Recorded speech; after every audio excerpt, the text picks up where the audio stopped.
Welkom terug. Thys van Sail is hier en dit beteken dit is tyd om jou geldsaake te bespreek. Goeiemôre Thys en welkom. Goeiemôre Elsa. Goed, waarmee begin ons vandag? Ek moet sê dit het nog 'n lekker gereën gisterand. Ja. Jy weet, en nou kom ons vanoggend hier en is 'n bietjie afgekoel vir die mense wat dalk nie in Gauteng sit nie. Ja. Was fantastiese weer gewees. En ons sien uit vir die res van die dag, jy weet, om te kyk of al ander weer gaan val en natuurlik die reën is belangrik. Dit dan jou weervoorspelling vir oggend hier by Goeiemôre, good morning. What a night. Ja, also kom ons begin gou 'n bietjie met Marula Media het berig dat Suid-Afrika word armer sedert 2009.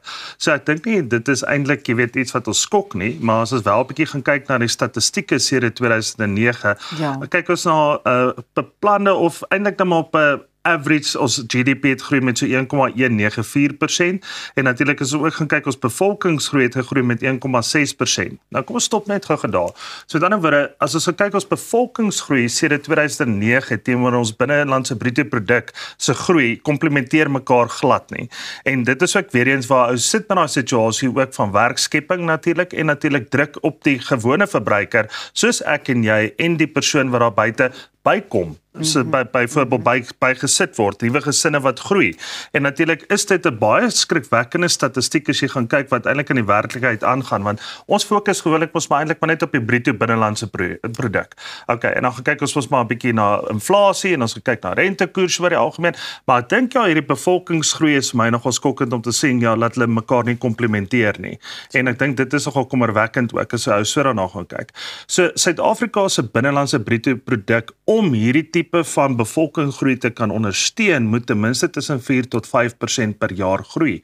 So dit sit ons maklik 3% agter, maar dit is baie maklik om oor iets te gaan kla, maar wat is die oplossing van die probleem? Ja. Ek dink ja, dit is baie belangrik. Ja. So ek gaan jou gou in die bus gaan, dan sê vir my net 2 goedjies wat jy dink ja kan 'n oplossing wees om ons algemene groei te verbeter. Weet jy Thys, ek het op Netwerk 24 gelees van die AGOA ooreenkoms wat tans in die weegskaal is. Ja. En ek dink so iets het 'n direkte impak op iets soos werkskepping en werksgeleenthede. Ja. So ek sien daar is sprake daarvan dat dit verval mos nou einde September en dat dit dalk nog met 'n jaar verleng kan word. En ek dink so iets kan baie help. Ja. So dit die een ding en dan die ander ding dink ek net jy weet om terug te kom by die regering wat moet ingryp waar dit nodig is. Mense wat werklik hulp nodig het en waar mense dit nie noodwendig sien nie, maar om dalk 'n bietjie meer betrokke te raak en nie korrup te wees nie. As 'n mens dit nou so mag stel. Jy het 2 uit 3. Baie dankie. So as 'n mens byvoorbeeld gaan kyk net na 3 baie spesifieke probleme wat Suid-Afrika het. Nommer 1 is natuurlik die grootste probleem is energie. Is natuurlik Eskom en dan natuurlik jy weet het ons hawens en ons vragvervoer wat 'n groot probleem is om aan te sluit by jou. En natuurlik dan die laaste ene is munisipaliteite wat nie effektiewelik dienslewering kan gee nie en wat 'n maatskappy dan ook terugsit tot 'n groot mate. Maar as ons net kan begin byvoorbeeld by Eskom, ja, Eskom is 'n element wat op hierdie stadium goed uitgesorteer word, as jy amper daai woord wil gebruik. Ja. Maar hy's nog nie daar waar hy was byvoorbeeld nie. So back in the day, as ons mooi kan onthou, was Suid-Afrika die goedkoopste land wat energie verskaf het. Het jy dit geweet? Ons is die goedkoopste energie in die wêreld. Op hierdie huidige stadium is ons die 20ste duurste land as dit kom by energie en verskaffing van energie. So wat 400% het hy gestyg sedert 2009. Teenoor algemene lewenskoste het gestyg met omtrent 192%, jy weet in dieselfde tydperk.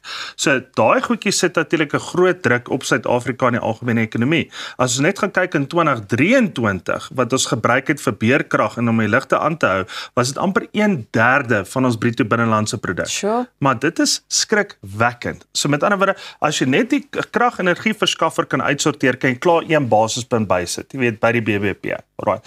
So dan die volgende ding is wanneer jy gaan kyk is natuurlik spoorweë, vervoer en natuurlik hawens om aan te sluit by jou by AGOA.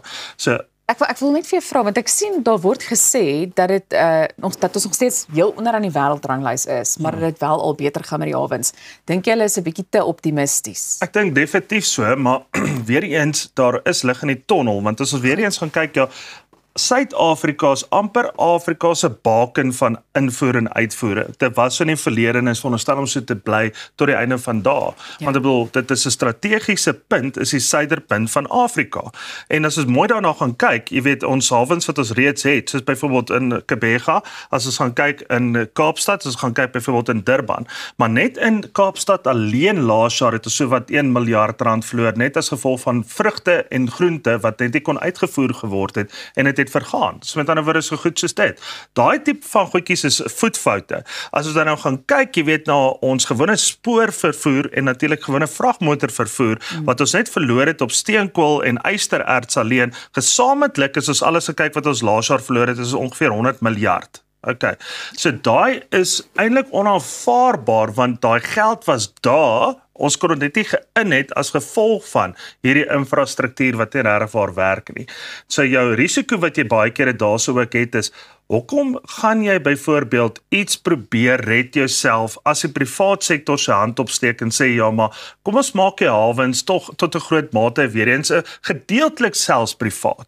So ek het al baie kere daaroor gepraat en nog in my mond daaroor gespoel om juist te sê ja, die grootste ding wat Suid-Afrika se regering moet eintlik snap is om te sê ja, maar hierdie regering besit 'n tipe van bates.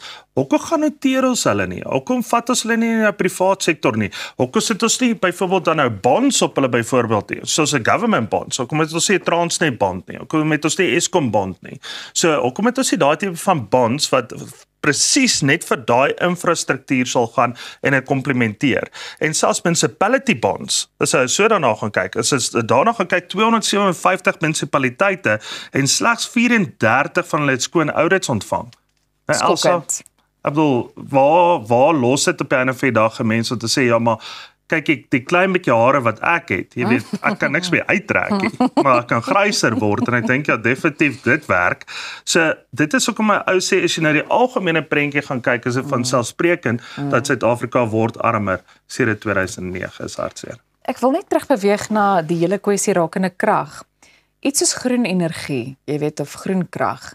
Dink jy dat ons al op 'n beter vlak is wat dit ook betref? Jy weet, ek weet baie mense het belê in iets soos sonpanele, maar dink jy daar's nog steeds te veel struikelblokke om dit so 'n bietjie meer volhoubaar te maak? Is weer eens daai red tape, jy weet wat van bo af kom. So met ander woorde, die privaat sektor steek sy hand op om hierdie ding uit te sorteer en self te befonds. Maar dan kry jy 'n oue vlak, jy weet van waar dit nou gaan terugkom en sê ja, maar daar is 'n gedeelte wat definitief op 'n sekere gegeewe tyd moet dit groen wees.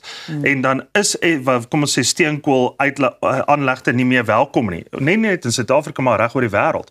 Maar dink jy regtig waar dat Suid-Afrika veral in ons tradisie en geskiedenis dat ons van steenkoolmyne, luister wat sê ek vir jou, steenkoolmyne af gaan wegstap. Ek dink daar gaan nog baie vars water in see moet loop voordat dit gaan gebeur. Maar ons kyk maar. Absoluut. Wel, die volgende ding is waarna ons gaan 'n bietjie kyk is lokale en internasionale markte en kom ons begin by goud, die ou uitskieter. Jy weet nou vir die laaste jaar tot datum het goud ongeveer gegroei met 43%. So as ons na daai statistiek kyk, net van jaar tot datum, jy weet nog in Januarie het ons die goudprys wel onder wat so om 3000 gehad. Nou eweskielik sit ons omtrent met ongeveer 43% waarmee gegroei het, wat natuurlik ons mynboumaatskappye op die JSE natuurlik 'n baie goeie stamp gee vorentoe as jy dit so wil noem.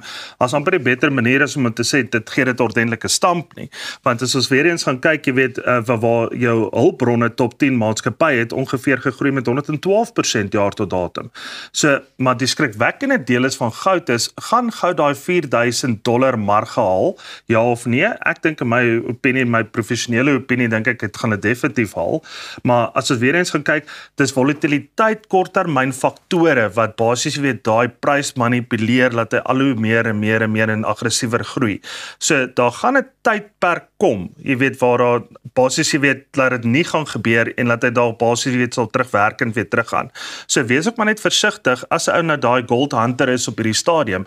Jy weet waar jy inkoop en natuurlik eers weer waar jy gaan verhandel. Jy weet dat jy nou nie daarso met jou, kom ons sê maar jou amper sê ek ietsie wat ek moet sê nie. Jou sokkies dalk kry, jy weet laat dit nie sit waar dit moet sit soos die leeu's van laasweek nie. Okay, ek wou nou iets gebruik maar kom ons los dit. Ja, ons los dit maar nie. Ons kyk bietjie die FTSE 100 Europese markte natuurlik lyk ook baie goed. Hulle het ook jaar tot datum relatief goed presteer, maar as 'n mens gaan kyk, jy weet, daar's 'n baie spasie wat jy daarna gaan kyk, jy weet, veral op die Europese markte.